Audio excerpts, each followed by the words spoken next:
Esta semana ha sido una semana particularmente triste, particularmente complicada en el tema de la dignidad mexicana, en el tema de cómo nos enfrentamos ante una amenaza del tamaño de Donald Trump.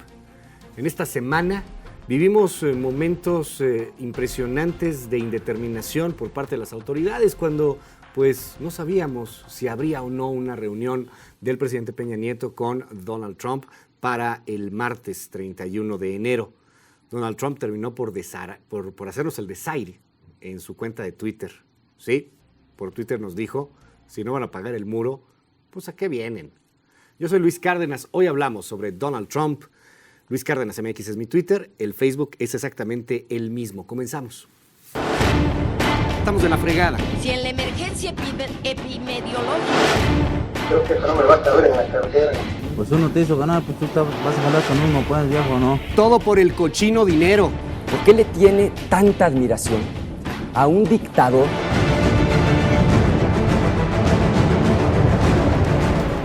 Hoy estamos con el doctor José Luis de la Cruz. Doctor, bienvenido, ¿cómo estás? Muchas gracias por la invitación. Estar aquí en Punto Cero.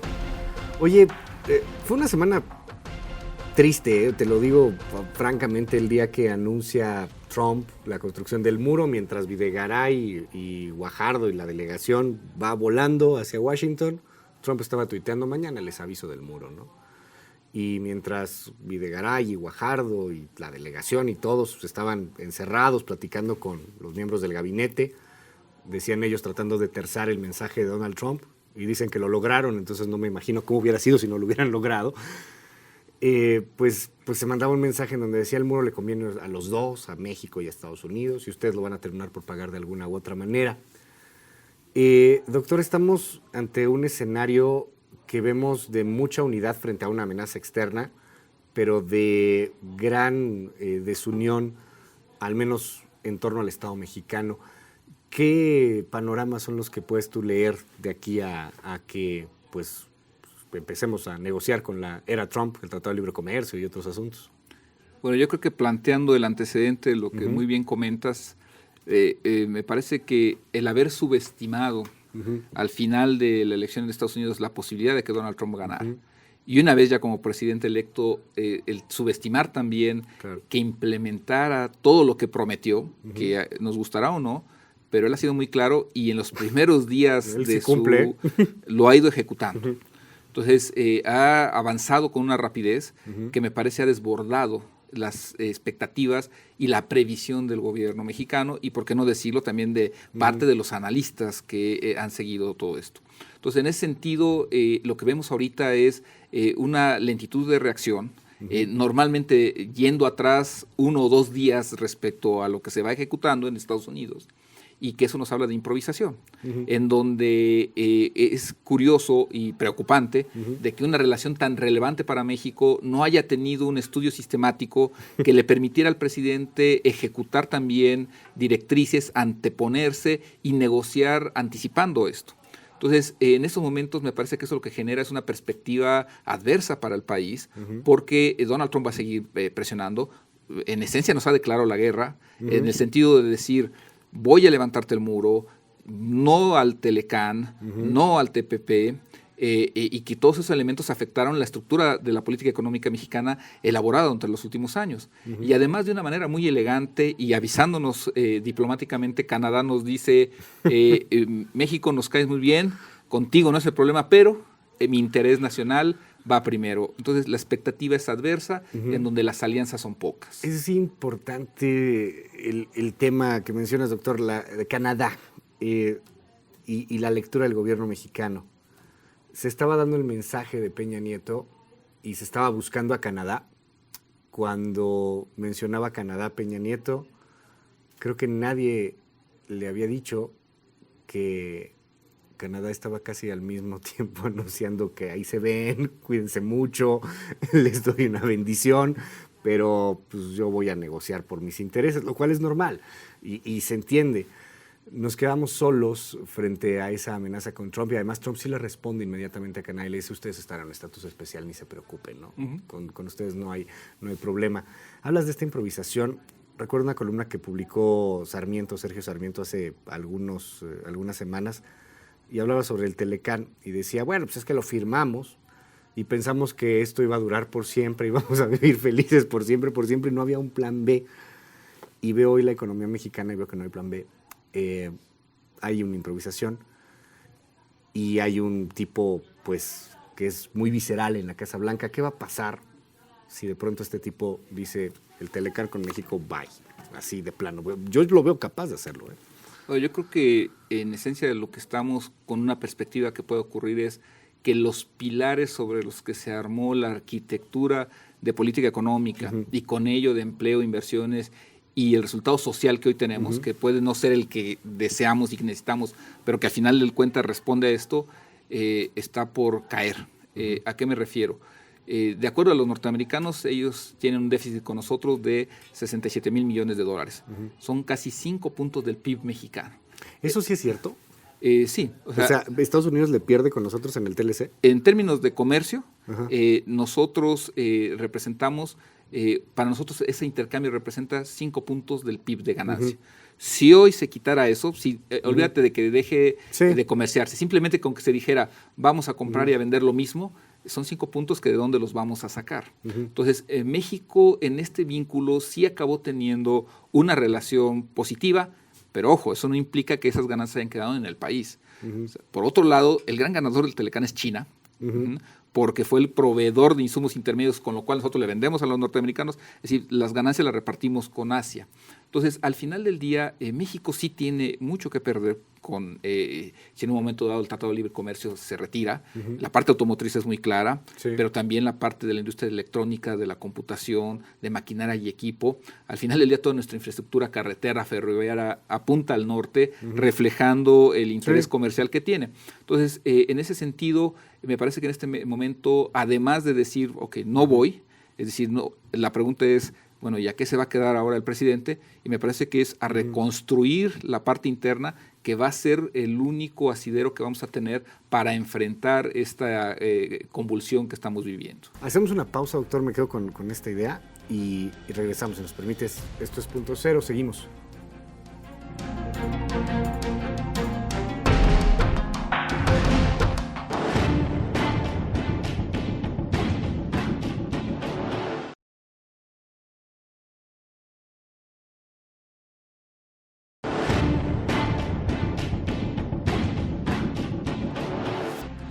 Seguimos en Punto Cero, estamos platicando con el doctor José Luis de la Cruz, analista económico, director general del Instituto para el Desarrollo Industrial y el Crecimiento Económico. Doctor, nos dijiste algo antes de irnos a la pausa. Hace unos años se hicieron, en el marco de las 2 décadas del Telecán, pues unas reflexiones al respecto del tema, y con sus estudios llegan a conclusiones en donde dicen, para ciertos sectores norteamericanos y canadienses, el Telecán no está jalando.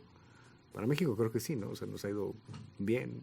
Mejor. 5 puntos del PIB, llegamos a la 15ª economía, otros dicen que la 13ª, no sé ya cuál es la que tengamos.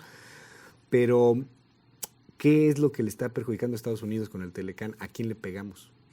Yo creo que lo que también deben ser conscientes es la llegada de Donald Trump, es la fractura entre la élite norteamericana en la parte empresarial. Es decir, las empresas transnacionales de Estados Unidos ven bien el Telecán, es decir, la parte automotriz, de la electrónica, de la computación, esas grandes empresas lo ven bien y son las que están impulsando también el TPP. Pero hay otro sector empresarial, político en Estados Unidos que no lo estaba viendo con beneficios, que sentía que esos beneficios no le estaban llegando y que la parte global estaba ganando en detrimento de esos intereses norteamericanos y que en alianza con los desplazados de estos acuerdos globales, que fueron los trabajadores de esta zona de Michigan, de Indiana, etcétera, tuvieron el voto electoral. Entonces, esa ruptura en Estados Unidos significa el que sí intentan reconstruir, tomando como eje central a Estados Unidos, recapturar empleo para darle a esa base social lo que pidió, recapturar inversiones y se la toma muy fácil. La inversión más rápida que pueden recapturar es la de sus propias empresas y las van a presionar. Y ahí hay un elemento que no se ha mencionado. Ni siquiera necesitan moverle una coma a las leyes en Estados Unidos para empezar a presionarlas.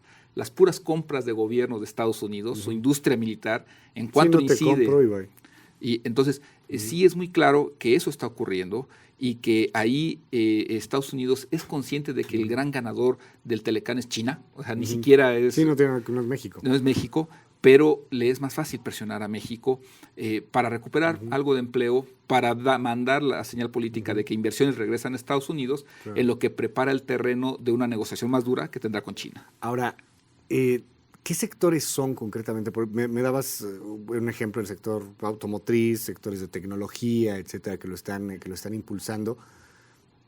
Pero los empleos recuperados por Trump hasta el momento, los que ya no vamos a tener aquí en México, no superan los 5,000. Y es muy feo que cualquier persona pierda la chamba, pero 5,000 empleos no es una cantidad realmente que considere o que pinte, ¿no? Ante los millones de empleos que dice que va a recuperar. ¿Sí se pueden recuperar esos empleos? ¿Sí le sale? Yo creo que en el corto plazo no. Y ahí yo reitero, o sea, no es con México donde podría sacar eso. Es con estos. Al final del día, la desindustrialización que sufrió Estados Unidos, por lo menos es un proceso de 20 años, en donde evidentemente recuperar 6, 7, 8 millones de empleos, lo que implicará es algo de mediano y largo plazo. Pero me parece que la vista hacia México tiene un fin más político. Es un capital político que le ayudó a ganar la elección, es un capital político con el que pretende avalarse en estos primeros días. Es el presidente que llegó con la aprobación más baja desde que se tienen esas mediciones. Quiere, de ese 40% con el que llegó, seguramente quiere ganar 5 o 10% más en función de... Sí, para la reelección también porque la está buscando. Claro. Estos 4 años son de mucho... Y para ir ahí suavizando el avance de una agenda seguramente más ambiciosa. Entonces, en ese sentido me parece que México es su villano favorito y lo va a explotar hasta que ya no le rinda. Entonces, en ese sentido, el problema es de que de México en concreto no va a recuperar esos empleos, pero para nuestro país sí es prioritario evitar esa pérdida. Claro. A ver, hay algo que me preocupa mucho por lo que acabas de decir. O sea, puede tener una agenda más ambiciosa. ¿A dónde puede llegar? Yo creo que cuando observamos, porque lo planteó, además es alguien que ha sido muy claro, nomás que no lo entendimos. Cuando planteó que si era necesario se salía de la OMC.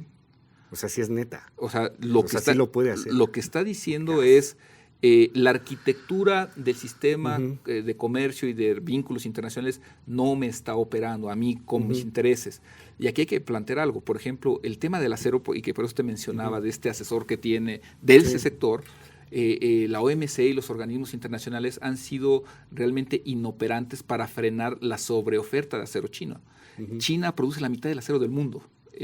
Entonces, y eso obligó a que el precio cayera artificialmente durante años. Entonces, me parece que su perspectiva es, en ciertos sectores como acero, como aluminio, veremos lo que pasa en el cemento, China, la OMC no ha operado para solucionar el problema. Entonces, en ese sentido, si no opera, me parece que sí está poniendo en perspectiva de que puede llegar a empezar a empujar cambios a nivel global más importantes. ¿Le interesa que no se venda acero chino en Estados Unidos?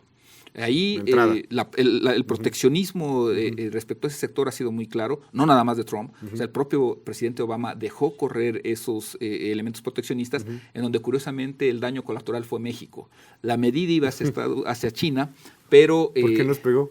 Porque cuando empiezan a ver las medidas antidumping, no nada más afectan a China y Turquía, sino empiezan a afectar también las exportaciones que desde México se hacían, porque según sus mediciones México tenía una proporción de mercado dañina, cosa que no era cierto. Entonces, en este sector... Nos dejaron de comprar acero. De hecho, hubo empresas que cancelaron todas las operaciones que enviaban para allá. Entonces, sí es muy claro que en esta agenda hay una crítica también al sistema internacional. Oye, salimos a la calle y le preguntamos a la gente al respecto de Donald Trump, qué debería de hacer el gobierno de México ahora que Trump es presidente.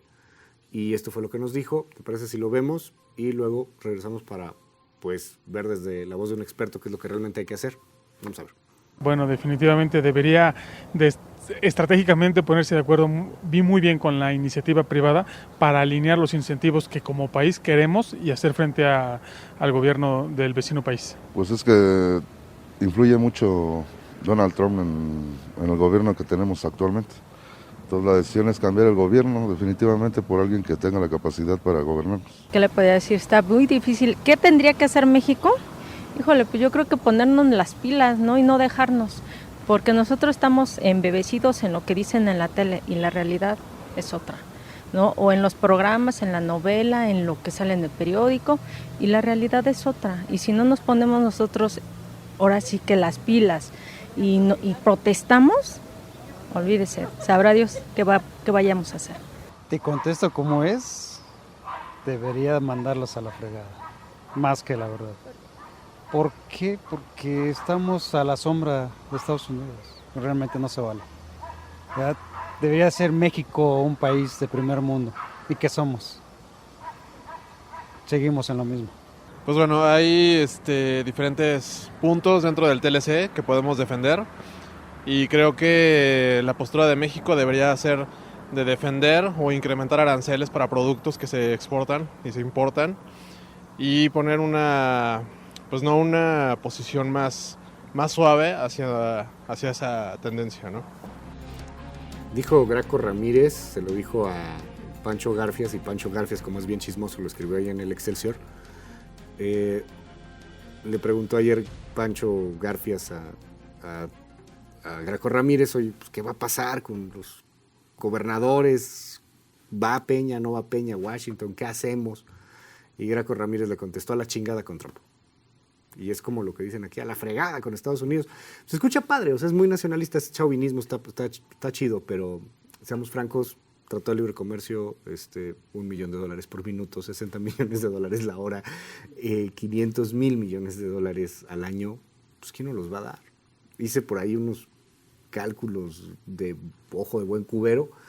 Híjole, doctor, veía 15 días de comercio con Estados Unidos, es un año con Japón. Entonces, ¿quién nos lo va a dar? Hacemos una pausa y regresamos para ver, ok, mandemos a la fregada a Trump, a la fregada a Estados Unidos, ahora ¿a quién le vendemos? ¿O qué hacemos? Seguimos.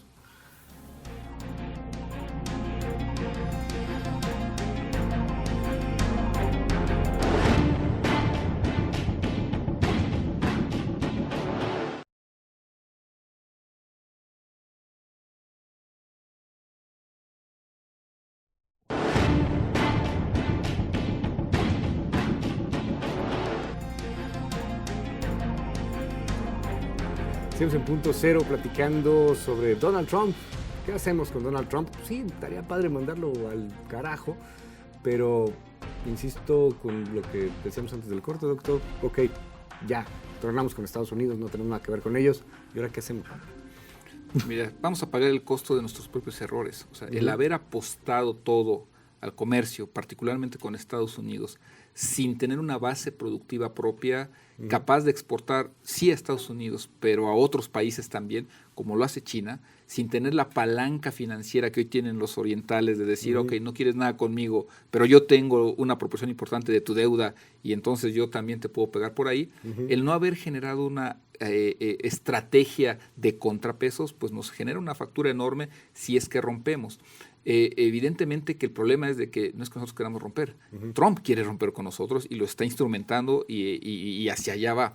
Entonces, me parece que el plan B es mercado interno, es decir, el fortalecimiento, yo le llamo productivo del mercado interno. ¿Qué es esto? En un país de 120 millones de habitantes, en donde hay un consumo que no es despreciable, hay un gasto de gobierno que con todas sus ineficacias, si se opera bien, puede generar rendimientos, sí podemos generar algunos contrapesos, que si bien no puedan sustituir el enorme flujo de comercio y de inversiones que tenemos con Estados Unidos y otras regiones del mundo, sí nos permitirían seguir operando. Pero eso implica reconocer que necesitamos otro modelo económico. O sea, al final del día, un modelo económico que reconstruye internamente y no nada más con afanes nacionalistas, ¿no? Sino simplemente por interés de seguridad nacional. Lo que ahorita vemos es un atentado a la seguridad nacional del país cuando Trump nos pone en esa línea y en donde evidentemente el gobierno mexicano no puede romper, está dejando que todo venga de Estados Unidos porque sabe el peso económico que tiene y también sabe que no hay un plan B para enfrentar esto. Entonces se tiene que construir ese plan y me parece que ahí es una nueva... A lo mejor alianza no es lo adecuado porque salió muy mal la última vez que se firmó, pero sí un programa integral de cooperación público-privada académica que incluya la vertiente social para legitimar, en donde sea la base productiva propia la que nos empiece a ayudar en este proceso que no va a ser fácil. O sea, viene un cambio estructural, eso me parece que hay que estar consciente, que puede tener elevados costos y que hay que operar de manera muy eficaz. Esto es importante decirlo y te lo voy a preguntar así, de una manera más directa, que le pega así a todo nuestro auditorio, que nos pega a todos. ¿Cuánto te va a costar un iPhone? Por ejemplo.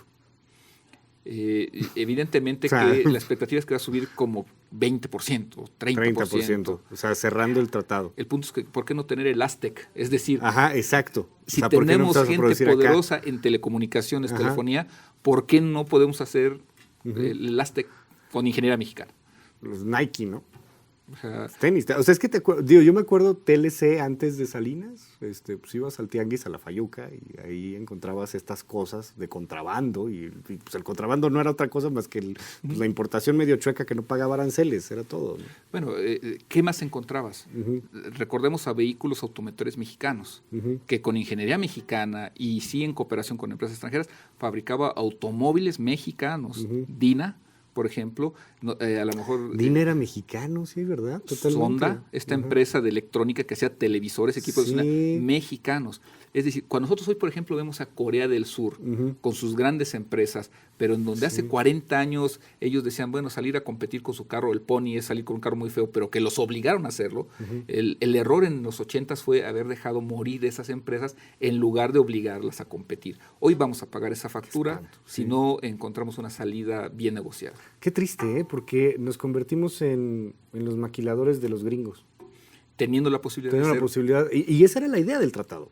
O sea, el tratado no era para que nosotros les trabajáramos y aprovecháramos sus empresas y les mandáramos. No, nosotros era para que pudiéramos trabajar, para que pudiéramos crecer, para que pudiéramos tener una industria propia. ¿Qué le hubiera pasado a Dina si le hubiera entrado bien al tratado? Hace rato lo mencionabas, con todo ese trasiego de mercancía que se va hacia Estados Unidos, ¿qué pasa si la mitad de esos camiones fuera hecho en México? Mexicano. Hoy el 75% de los automóviles que se consumen en Corea son coreanos. Sí. O sea, ¿qué pasa si la mitad de los automóviles que compramos acá fueran mexicanos? Es que no hay ni una empresa que haga coches mexicanos, ¿no? Entonces, al final del día, ese es el error que cometimos. Doctor, se nos quedan muchas cosas en el tintero, poco tiempo. José Luis de la Cruz, gracias por estar con nosotros, doctor. Gracias por la invitación, un gusto. Te seguimos en Twitter, Facebook, ¿cómo? En Twitter, JLDG71. Ok, ahí estamos. Gracias, doctor. Cuídese mucho, descanse, pásela muy bien. Si tiene hijos, seres queridos viviendo con usted, pues abrácelos, déles un beso. Mañana lo estreso en punto de las 6 de la mañana en la primera emisión de Noticias MBS. Bye bye.